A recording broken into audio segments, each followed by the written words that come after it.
जय हिंद मित्रांनो, स्वागत आहे तुमचं आणखी एका व्हिडिओमध्ये।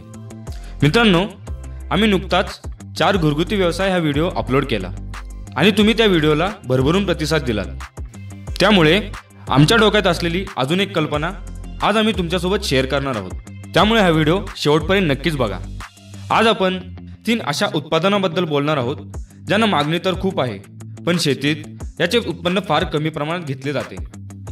मित्रांनो, असे व्हिडिओ बनवण्यासाठी आम्हाला खूप रिसर्च करावा लागतो, तसेच खूप टाइम पण इन्व्हेस्ट करावा लागतो। पण तुम्ही जर चॅनलला सबस्क्राइब केलं आणि व्हिडिओजला लाईक केले तर आम्ही अजून मोटिवेट होऊ आणि अशाच चांगले व्हिडिओ तुमच्यासमोर आणत राहू। त्यामुळे सबस्क्राइब करायला विसरू नका। चला तर मग सुरू करूयात। मित्रांनो, आपल्या ऑफिस, कॉलेज किंवा मित्रपरिवारात खूप मित्र असे असतात ज्यांच्याकडे शेतजमीन असते, पण काही अडचणींमुळे किंवा पुरेशी माहिती नसल्याने त्यांनी ती इतरांना नांदवायला दिलेली असते, म्हणजेच भाड्याने दिलेली असते, नाहीतर ती तशीच पडून असते। सध्या कोरोना आणि लॉकडाऊन या परिस्थितीमुळे जे लोक मोठ्या शहरात जाऊन काम करत होते ते गावी परतले आहेत आणि घरून काम करत आहेत। यामुळे त्यांना आधुनिक शेतीचा अभ्यास करण्यासाठी पुरेसा टाइम उपलब्ध झालेला आहे।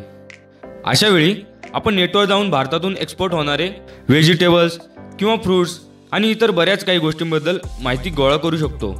मित्रांनो, माझा एक मित्र आहे जो अशाच कंपनीमध्ये काम करतो, जिथून खूपसे व्हेजिटेबल्स प्रोसेस झाल्यानंतर बाहेरच्या देशात एक्सपोर्ट होतात। हे सर्व व्हेजिटेबल्स कंपन्या अगदी शेतकऱ्यांच्या शेतात गाडी पाठवून घेऊन जातात। यासाठी आपल्याला फक्त अशा कंपनीशी योग्य मार्गाने जाऊन कॉन्टॅक्ट करणे गरजेचे आहे। त्यातलं पहिलं पीक आहे घरकीन। ही एक काकडीची एक जात आहे जिला मिडल ईस्ट कंट्रीजमधून म्हणजेच UAE, कतार, इजिप्त, सौदी अरब या देशांकडून खूप मागणी आहे।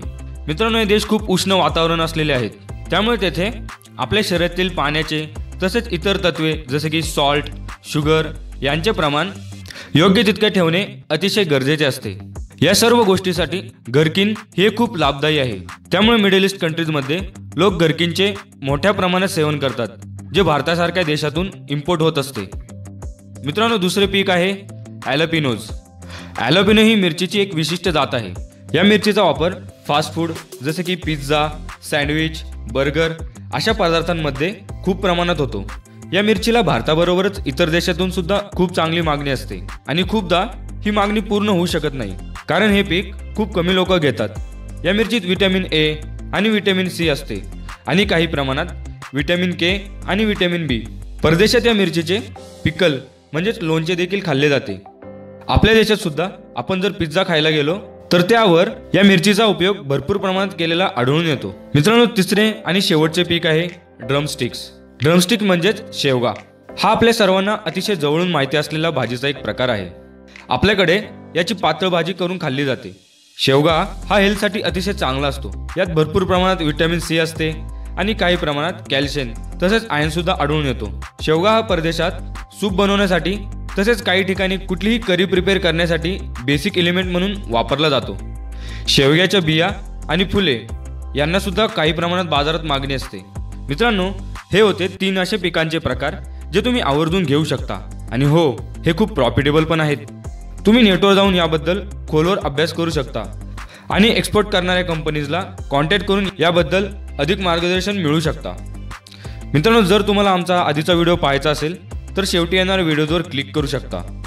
शेवटी तेच सांगतो जे नेहमी सांगत असतो, लाईक करा, काही सुचवायचं असेल तर कमेंट करा आणि असेच नवनवीन व्हिडिओ पाहण्यासाठी सबस्क्राईब करायला विसरू नका। आपलं नॉलेज।